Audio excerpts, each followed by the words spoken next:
Good evening to you all tonight. We are, as your friend said, our friend said, very happy as well to see so many of you here tonight and so many familiar and new faces.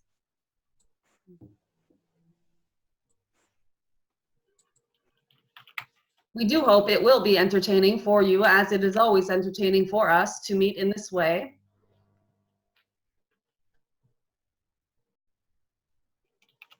And we are excited to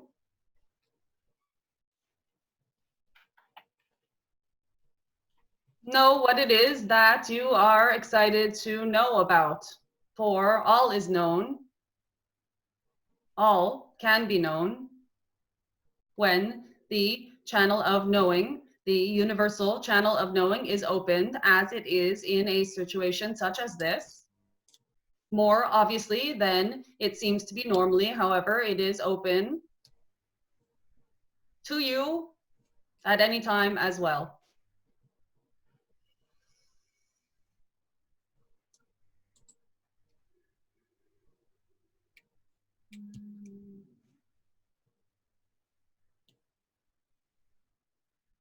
There is much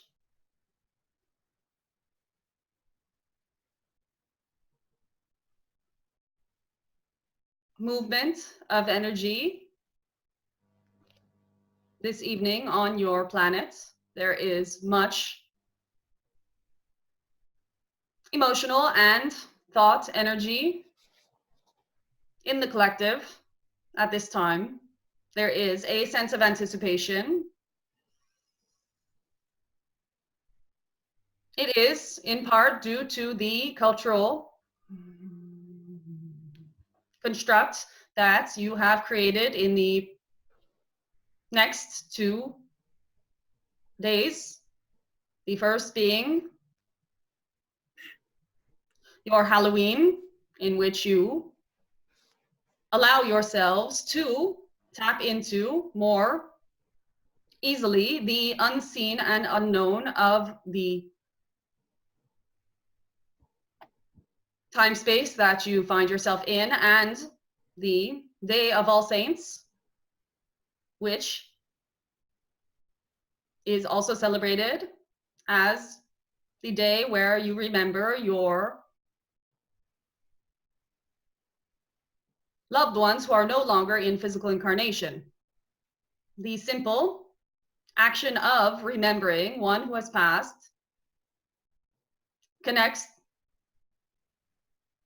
the living with that energy form, with that consciousness, and therefore there is more access to that consciousness. And so when your entire planet, or a large proportion of your planet, chooses a day on which to celebrate the dead in simultaneous ceremony and intention, there is in fact a possibility of contacting more easily the consciousness of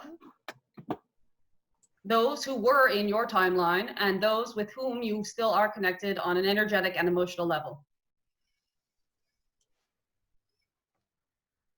And it is, as you have understood in many ways, a fun and exciting celebration. Of course, the taboo on these topics continues to allow you also to tap into playing with your own fears, which we suggest is the most fruitful way in which you can enjoy your fears while they still exist. And now, that said, we will have a lovely conversation with anyone whom has a question.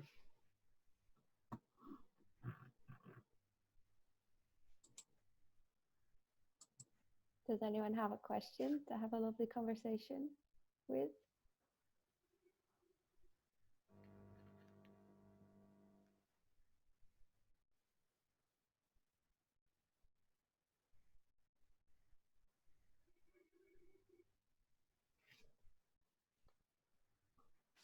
Okay, Michelle, I'm going to unmute you and you can ask yourself. Sure. Hey. Hey, hold on.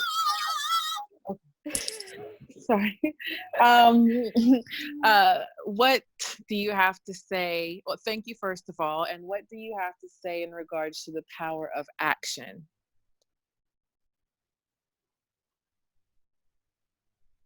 The power of action is only as strong as the power of intention. Any action unbacked by a strong intention is futile. There is no point in action on its own. And in fact, most action is, unfortunately, acted upon without true intention behind it. The intention is what brings any action to fruition.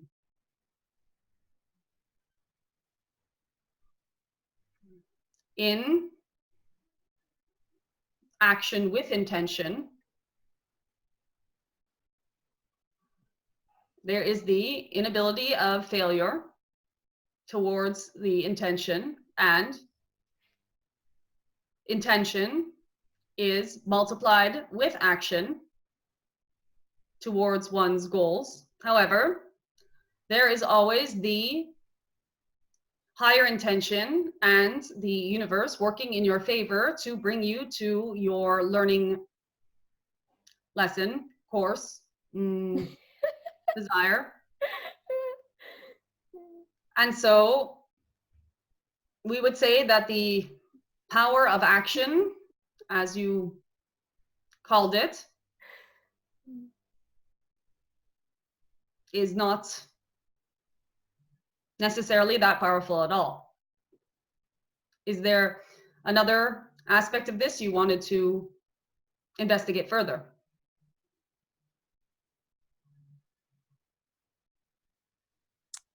Not that comes to mind. Thank you very much. Thank you.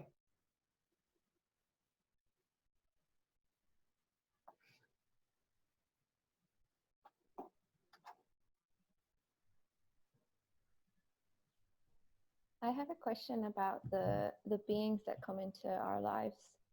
And I've been reflecting recently about how even the animals that I've had in my life were there to teach me something. So I'm wondering, is there like a pre-arrangement between beings, or how does this kind of a thing work? Yes.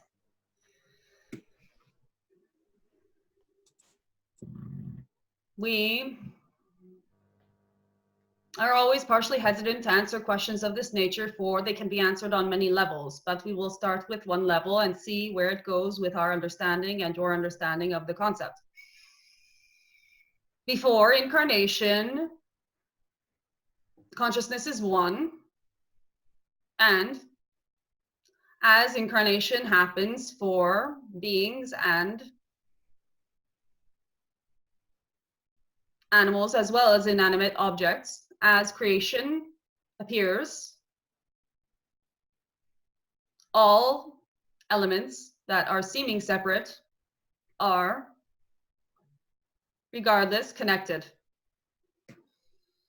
The connections with which you have more proximity will and are in place because there is a fiber that runs underneath and behind creation that connects you to that seeming other being, closer than a fiber that connects you to a being with which you have less of a proximity.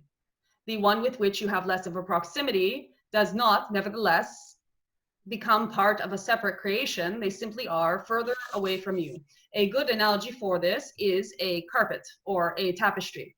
The threads on a tapestry run above and below the tapestry, and there are threads that are next to each other. These threads touch each other, they affect each other. The color may rub off one on the other, but the threads further away on the tapestry will not be affected by the color rubbing off from the red, let's say, onto the white. A thread further along will not have the red rubbed off on it the same way the white and the red next to each other will be rubbed off again. Underneath, on the back side of the tapestry, there is a weaving where one can see that the threads are in fact intertwined. They needed to be intertwined to create whatever pattern was desired on the front of the tapestry. The same goes for relationships and interactions in your lifetime, as you are weaving together with the other threads of which you come into contact the tapestry of your life and your life stories. It is necessary for you to, in part, rub up against the other threads, even though behind the tapestry you are as part of the same and cannot be separated. This may also lend you a perspective onto how dear and important and vital to your life every being with which you come into contact is in your particular life story. Once you can see with such great respect the beautiful nature of the tapestry you are weaving together, you will understand that there is the inability for your existence without the existence of all those with whom you come into contact, and all those with whom you come into contact are inexistent without your perspective of consciousness and your influence upon their lives.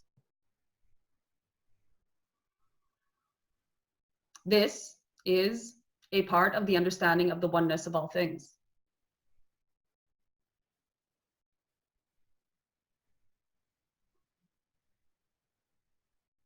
Does that satisfy the question?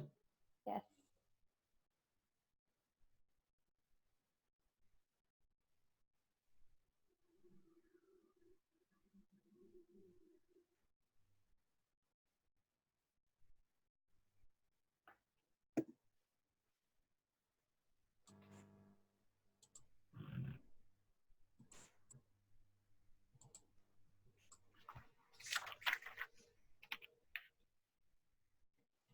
We have decided we will be a 40-year-old Caucasian woman for Halloween.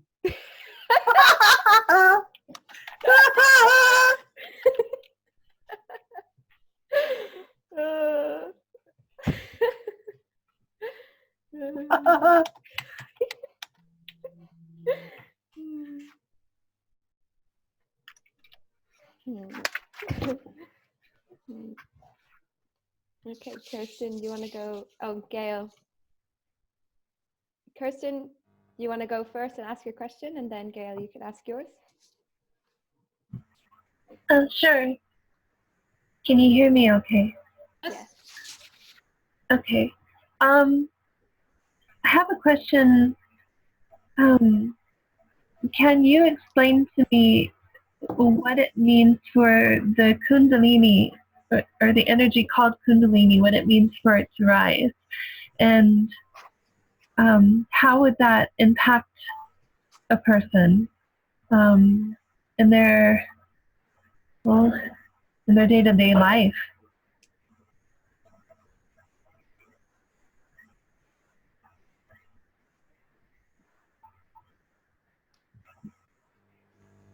And the second part to that question is, when the Kundalini energy arises in a person, how does that affect the collective consciousness? Every experience affects the collective consciousness, and so any and every experience affects it. To imagine that that experience affects it any differently than any other experience is giving importance or significance to something over something else, when all is equal in terms of energetics and influence on the collective. All is needed for the collective. And so if someone is having a Kundalini rising experience, this is affecting the collective as much as someone cooking an omelet.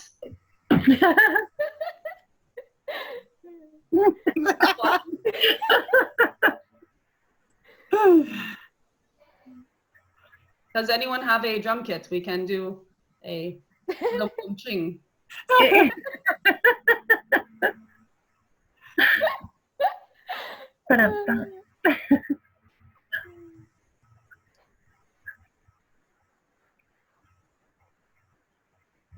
Now we have to get the vessel back online.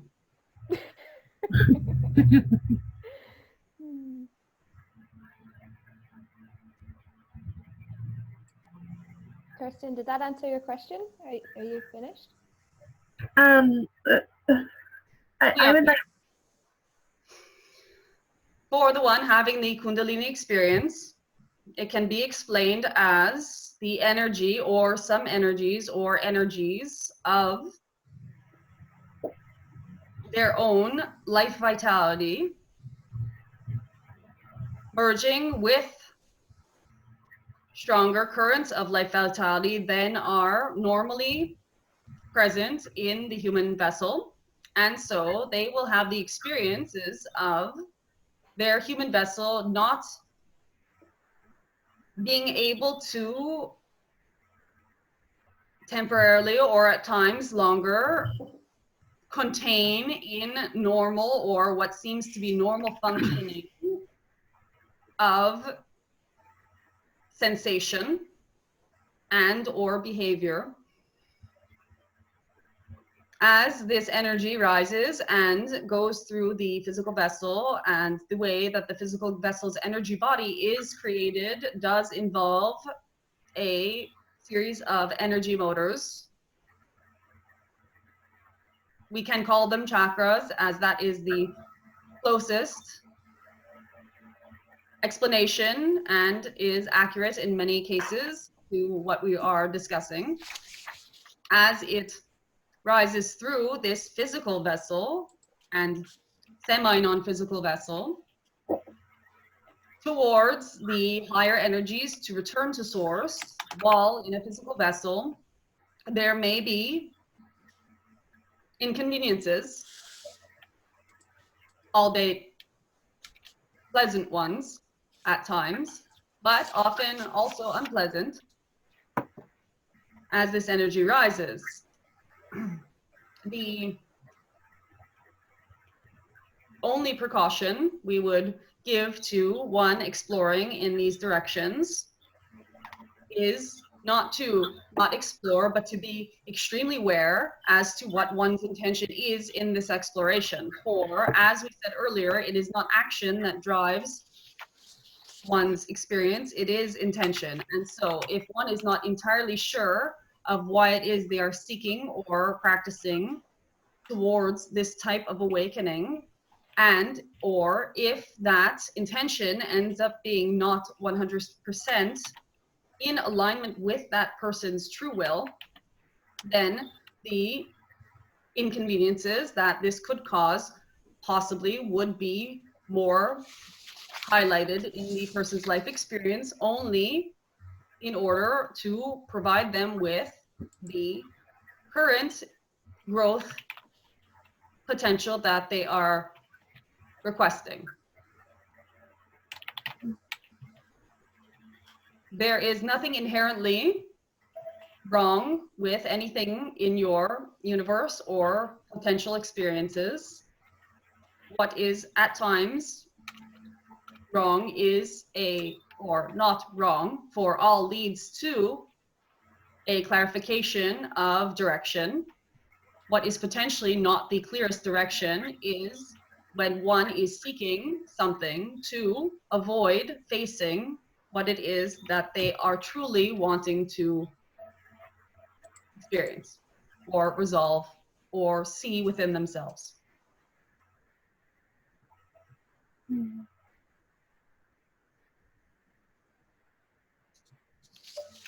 Thank you. Thank you.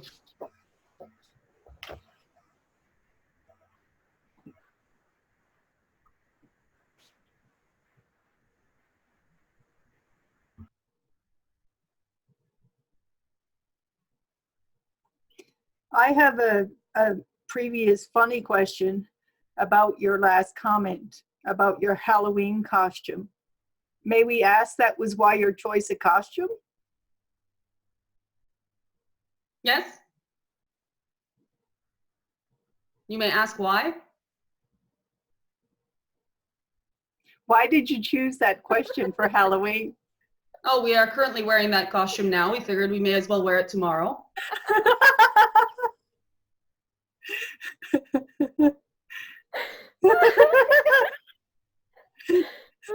Oh, thank you. That's very much fun. Thank you. Now for my other question. There is some thought that if someone is on a spiritual quest to awaken, one must be spiritual. Is it possible for someone to come to full awakening without any spiritual teaching or spiritual experience in their human life, in their present incarnation? Yes, it is absolutely possible. It is also extremely frequent. The reason why it is not heard of is because these people have come to themselves on their own to a state of peace and self-knowing, including self-love and complete resolution of their own beingness, and therefore do not feel any need to shout it from a rooftop. One only discusses spirituality when within the game of wanting to discuss spirituality, but it is not a necessary prerequisite to anyone at any point for their growth. And there are those who are on the cusp at all times. There are those at all times who are on the cusp of their own self-realization without any form of training, practice, action, or even intention. It is simply the path that they are on. And one must remember that the path that you are on is not always for you. These people may just become examples to others, or their light may improve the lives of others, or those around them may see this light, and this might be the first light they have ever seen. You do not come into this world to be a human. This is a misconception. You have not come here to be human, for human is a concept. You have come here to be you.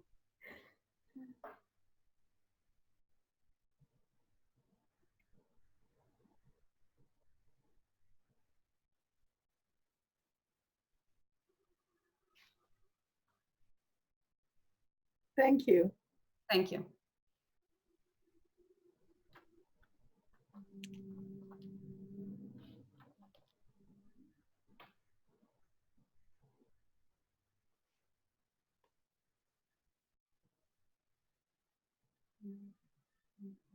Does anyone have a question right now?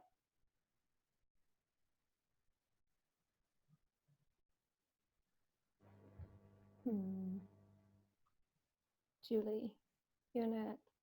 Hey, Julie. I'll unmute you. Okay, Julie, you're unmuted. Thank you for helping us today. Thank you. In the beginning of the conversation, you were talking about Halloween and for people who have recently passed. And there was a particular member of my family who recently passed. And how could you best help me to assist me in connecting with her on a and with no disrespect, if there's a way you can help me to know that she's okay? Well, she is. We know that she is. And you are connected with her. As we explained earlier with the tapestry, you are connected with this being, whether or not they have a physical form. Those are two sentences that we hope bring you some soothing at this moment. There is no need specifically to connect on a intellectual level with a being. So we would ask you, why would you like to connect with her?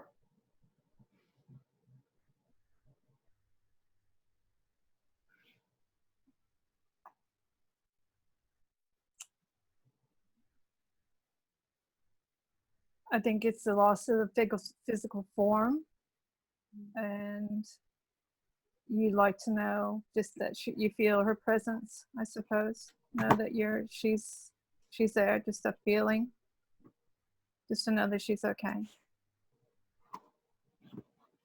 Well, we know that you already do feel her presence. We know that every time she comes into your mind and your memory, there is part of you that knows that this is not just a thought, it is not just a memory. There is that sensation of the essence of this being joining you in your time-space reality, joining you in your thought form, in your memories, in your feeling states. However, you do have a remnant of conditioning as to what it means to be alive and what it means to be dead, and you at times forget to override this conditioning when her visits occur. And so instead of basking in the essence of this being in the moments that they are with you, you immediately go to the sense of loss of this being because they are no longer in physical form. However, if you were able to allow yourself for a brief moment to forget that you miss them and instead focus on being with them, you will notice with practice that they are very much more with you now than they ever could have been in physical form. You, in your own time and space, will even be able to call to them with your minds, and they will respond. And they will respond to you in their voice, and they will respond to you with their essence, for they are part of consciousness. This does not mean we are talking about ghosts who are stuck someplace in some plane of limbo, as many have created a story to explain this possibility of being able to speak with those who have passed. It does not mean that they are suffering. What it means is that they have returned to the global consciousness, the way and the means that we are, and that an essence of you is right now. If you meet them with your essence, and for the moment, put down the idea that you must meet them with your physical form, you have immediate access to all those who have not been here before. All those who have been here before. Excuse us. Thank you. It's my language that there's a lot that I do know. Yes. And I do forget because when I speak the language, it's dualistic. And I do realize that she's here. Yes. And so sometimes it is that sense of loss, it is that sense of separateness, but there is that, I know that she's there. So it was making it was a question of how do I in myself make it feel more alive, that in myself. That's what I was trying to say. Yes. Like that was my question too, is like, how do I well, that's right. We're already connected, so that's perfect. Thank you very much for your help. Thank you. You must simply remember that you are far more powerful than you believe yourself to be. Thank you. Thank you.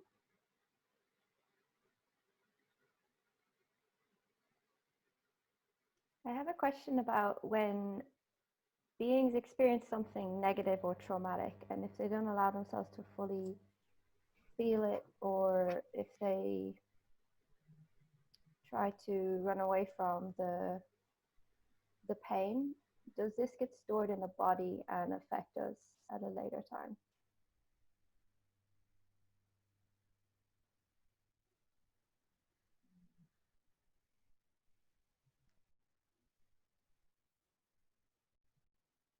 Your emotional and mental and physical bodies are intricately linked.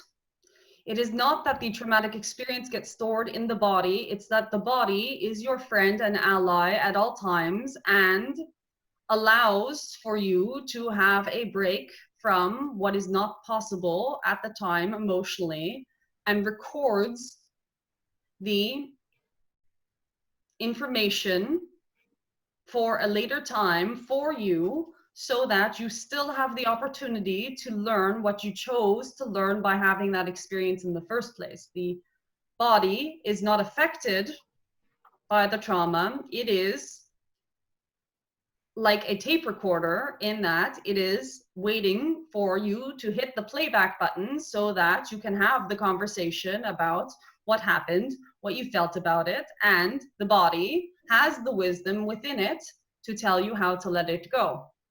If you are to go and talk to your body parts or your pain points within your body, you will find very quickly that they have their own voices, and the voices that they have are often your own voice from an earlier point in time. The exercise that one may undertake is the exercise of focusing in on the body, finding the point that seems to have some form of experience or trauma, or we do not like the word trauma, for it implies a negativity, and there are no negativities. There are only situations that are bringing you further towards your goals of learning or integrating a lesson that you have chosen to learn and integrate in this lifetime theme. And so if you were to go to the part of the body that has this registration for you and hit the play button by asking it, what do you have to tell me? It will often very gently, or also aggressively in terms of pain, but very gently in terms of words, begin to tell you the story of what happened to you and what you would do well to resolve within yourself and forgive and learn to love.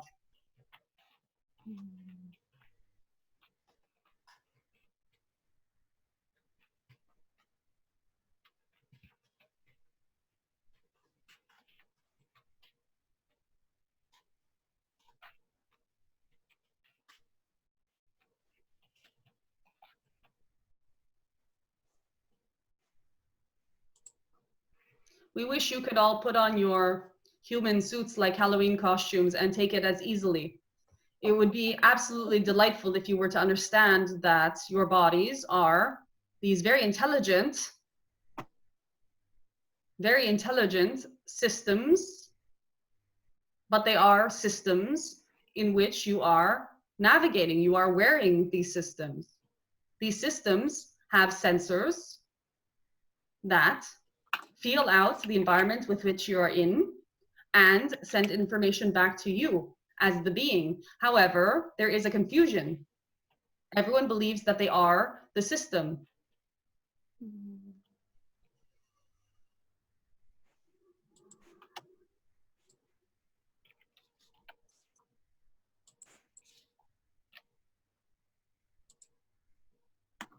These are your vehicles. If you scrape up against the curb with your car, there will be a scratch on your front bumper. And if you, 10 years later, look at your front bumper, there will be the scratch. But all it is saying is, don't scrape up against the curb. And then you go to the body shop and you have it painted and repaired, and it's good as new. And you have learned not to drive so close to the curb.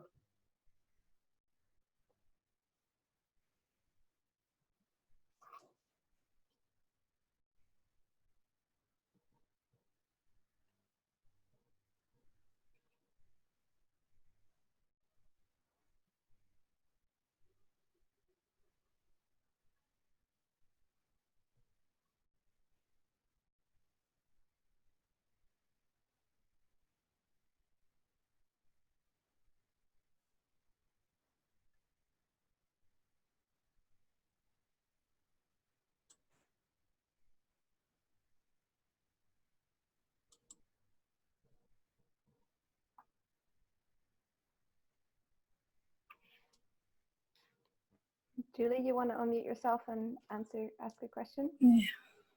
Sorry, I just it off. Is it possible to ask you a question on an issue I have long running, and to help me understand what I'm trying to navigate or resolve through this?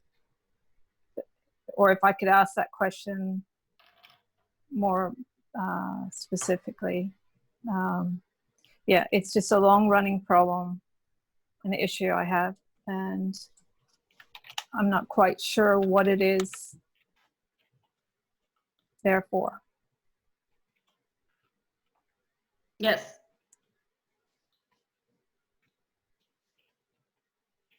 Have you asked the question?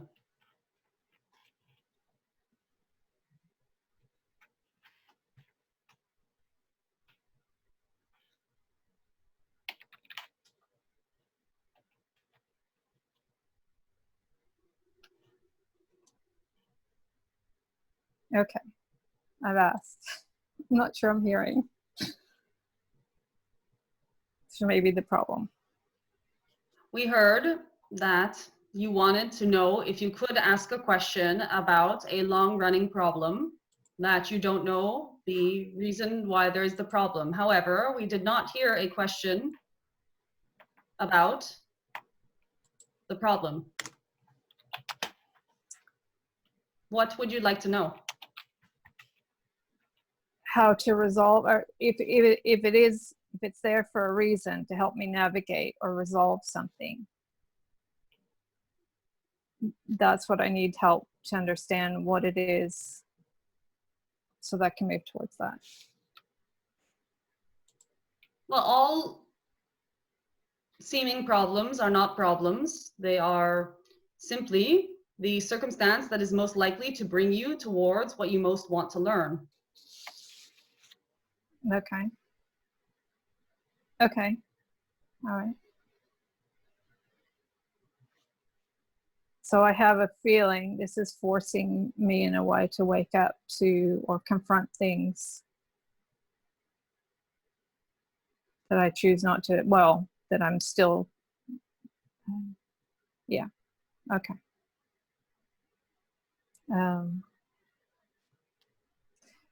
So it's not really a specific problem, it's more like a general nudge towards, okay. So if we ask that body part, or that, what it is, so this is what I'm not coming up with the answer for. That's what I was seeking your help for. Yes, we have noticed that there is a reluctance both to formulate a question, a direct question.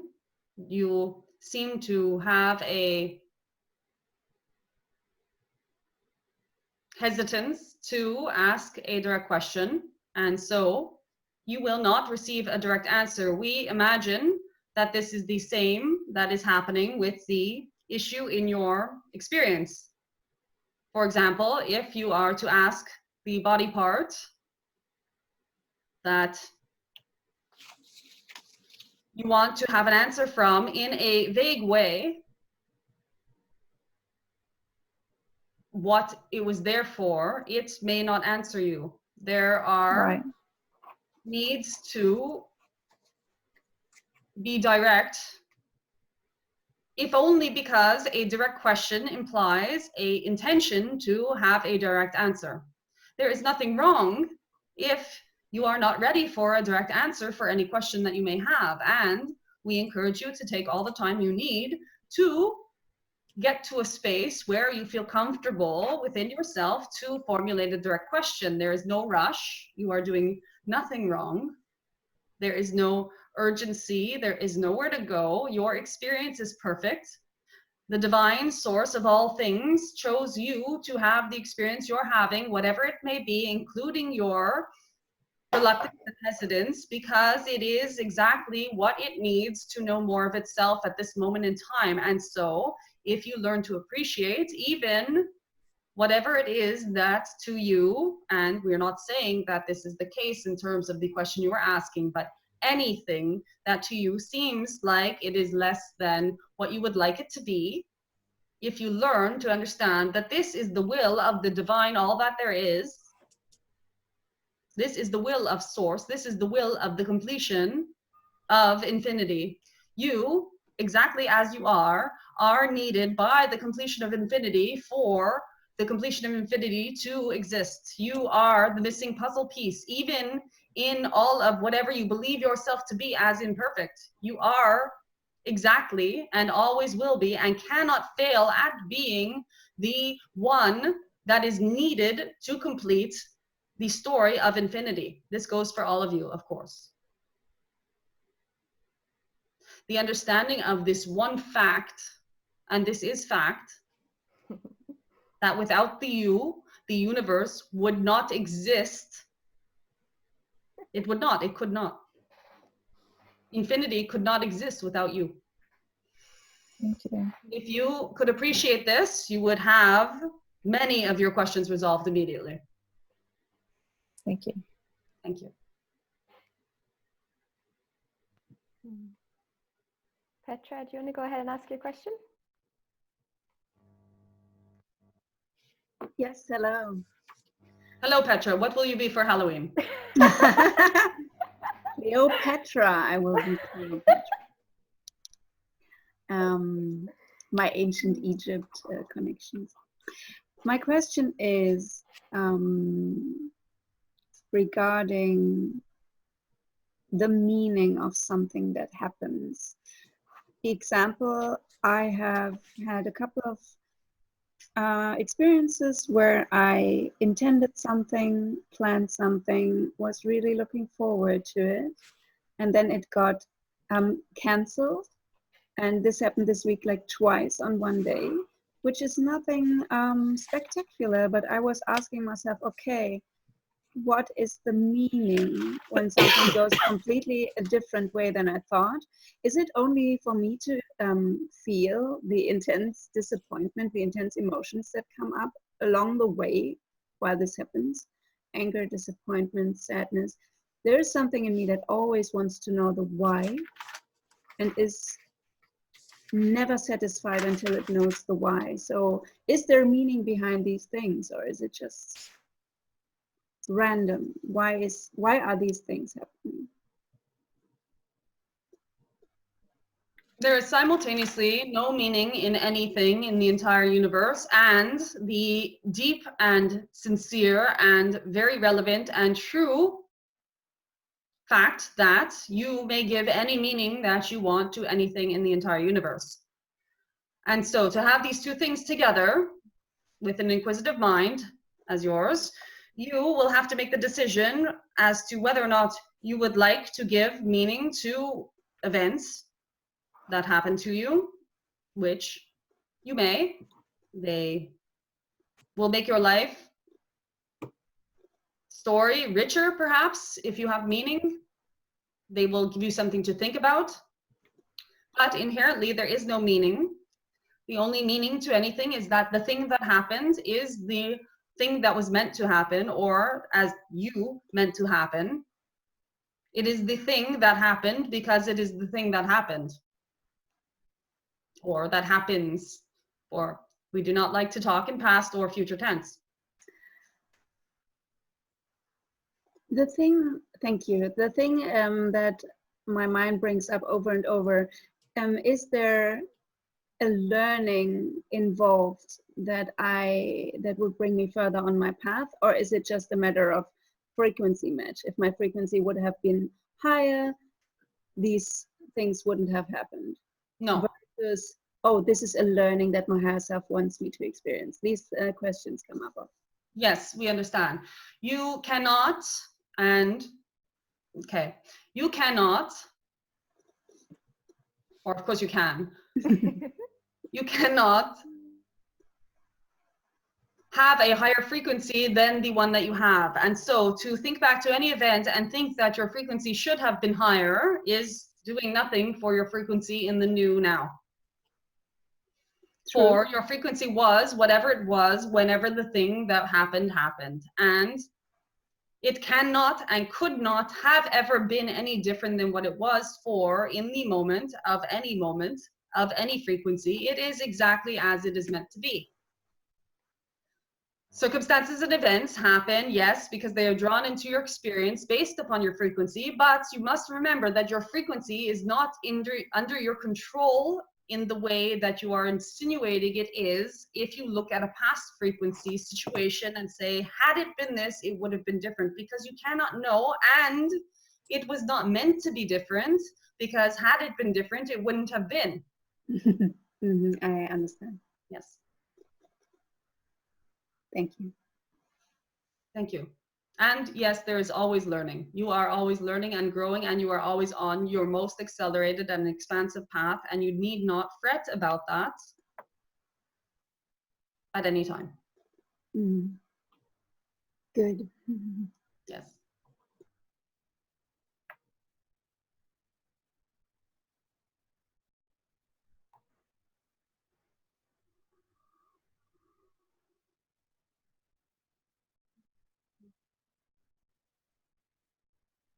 Going on differently in our reality when we notice, when we are experiencing things to be more synchronistic.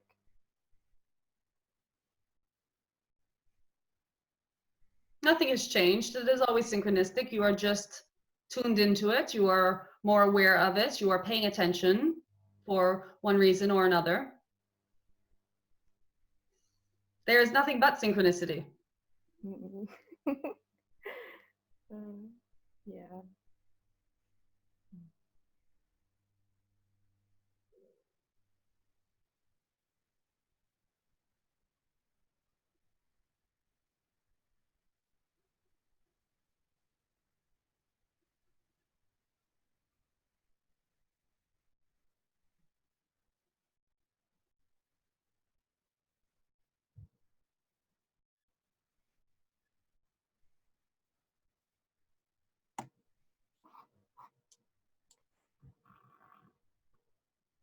Kirsten, do you want to ask your question?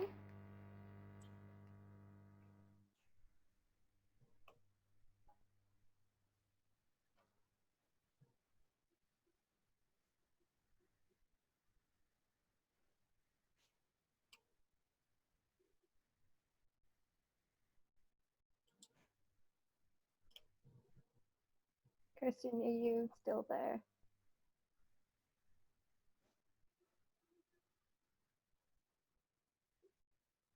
Kirsten has left the building, I think.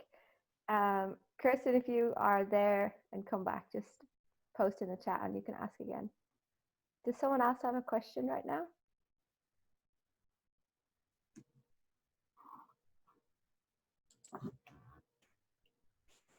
Okay, I have another question. Could you talk a bit about the phenomena that some beings experience that they call a psychic attack? What is happening there?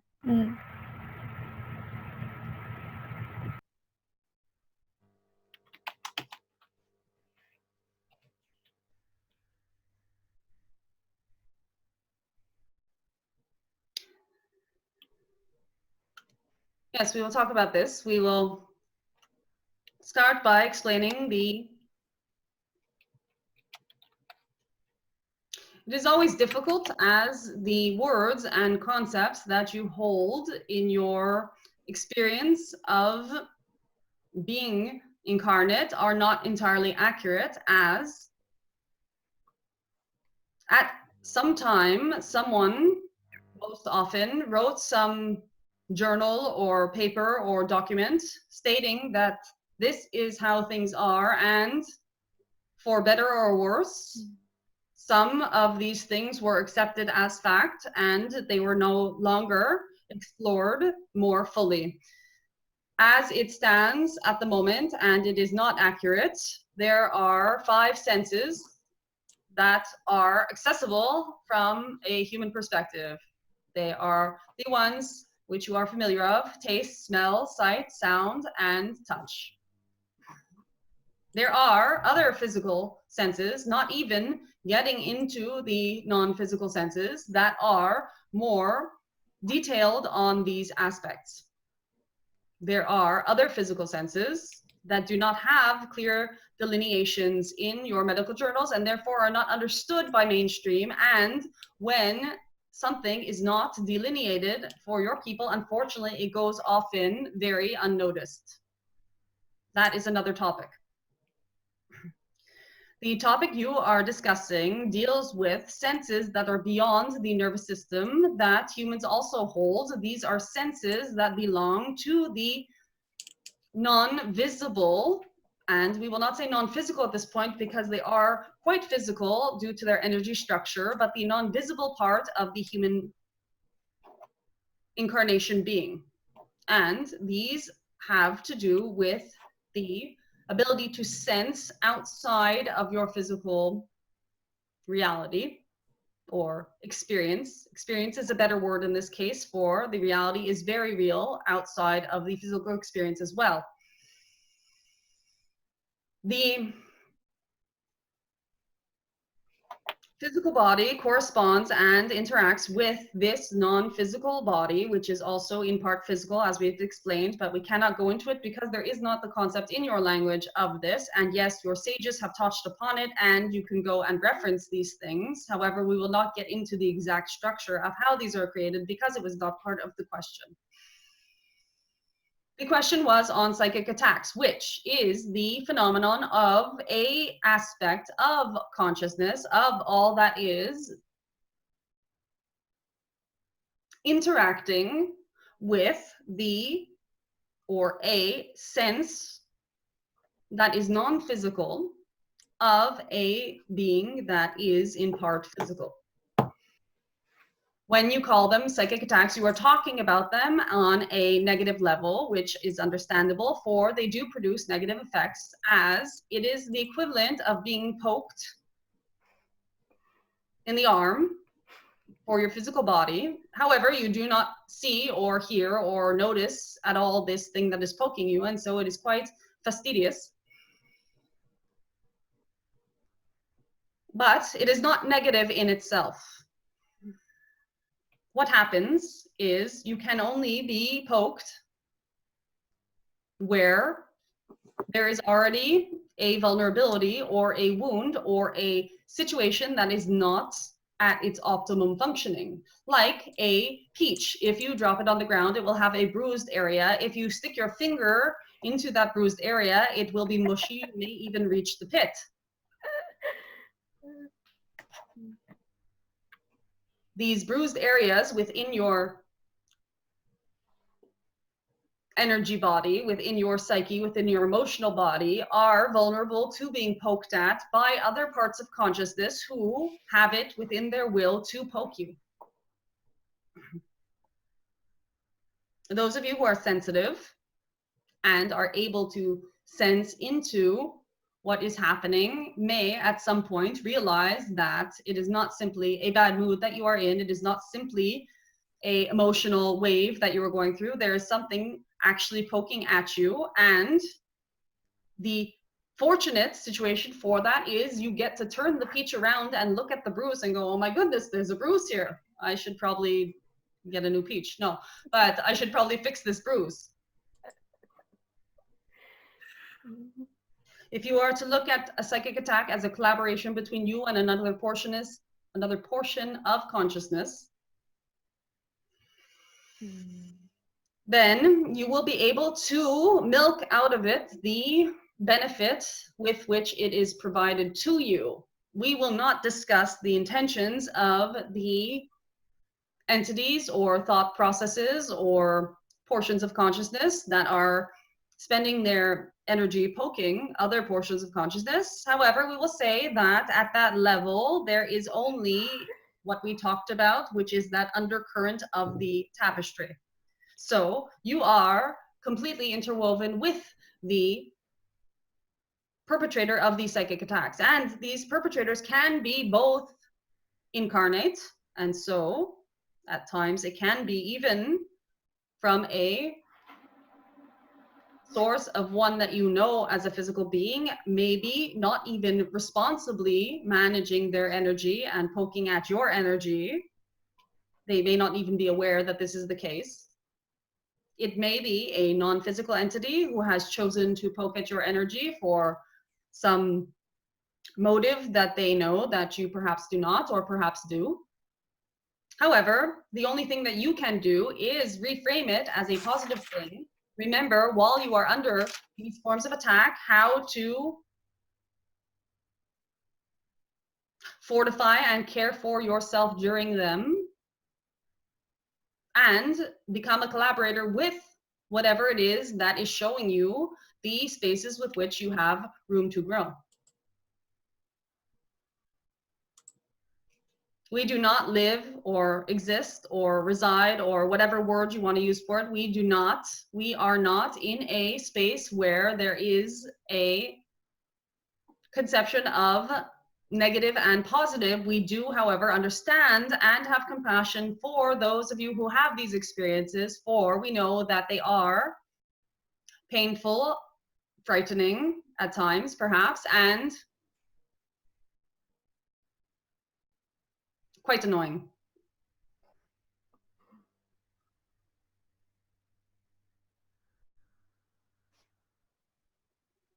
There is nothing to fear, for if you remember that everything is just more of you, including whatever projection of negative, or we will not even say the other words that we would put with negative. It is not necessary. If you are to remember that it is another portion of you, you will come more quickly to an understanding of how to no longer need that experience to point out the bruises on your peach.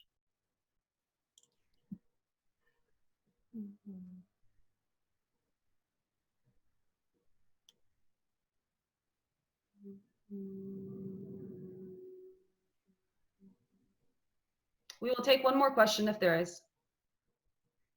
Thomas, do you want to unmute yourself with your question? Hey.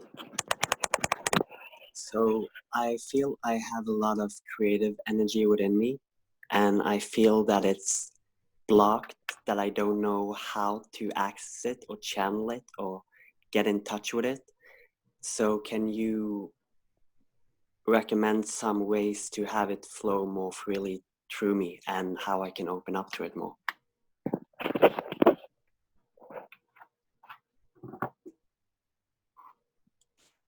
Yes, we would say to any of you who have this question, and many of you do, to just start, to just experiment, to be less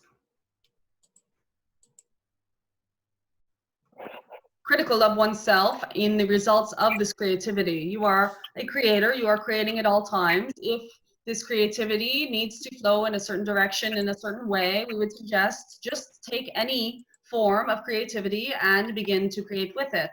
Often, many of you are skilled in writing. It is part of your culture to learn how to write when you are young. And so we would suggest in that case that you could spend some time writing just without thinking in the mornings as you are fresh to the day.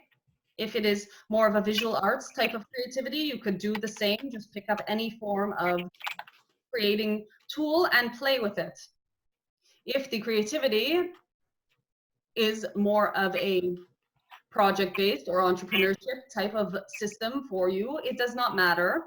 What you need to do, or what you should do, or not even any of those, what you could do is to start playing and see this as a game. It is. To release any blocks or potential blocks that you may feel that you have, if you feel that you can find them, as we discussed earlier, in their approximate location within your physical vehicle, that is also a possibility for you to be able to unblock. For there's often answers waiting for you in the machinery in which you are exploring this journey. Is there a particular direction in which you would like to take your creativity? Singing and dancing. Beautiful. Then sing every day.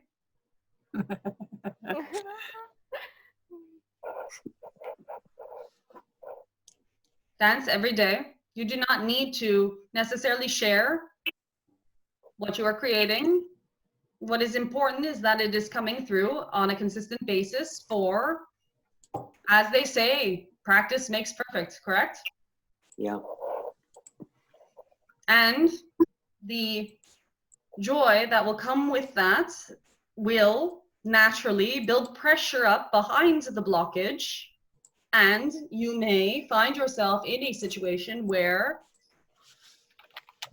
suddenly you are overcome by emotion that is not likened to joy, perhaps sadness, perhaps anger, perhaps disgust, or any other type of emotion that one normally sees as negative. However, we would suggest to you that when this does happen, to allow it, for that is the blockage being removed. And then the joy and the creativity and the inspiration will flow freely through you, and you will no longer have this question. Thank you. Thank you.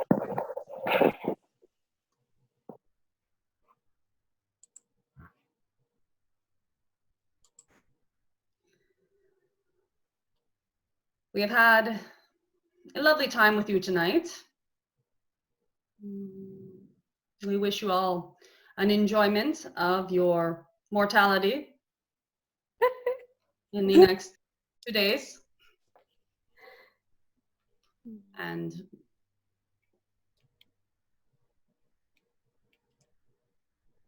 we'll leave you with the light of 1,000 suns and the love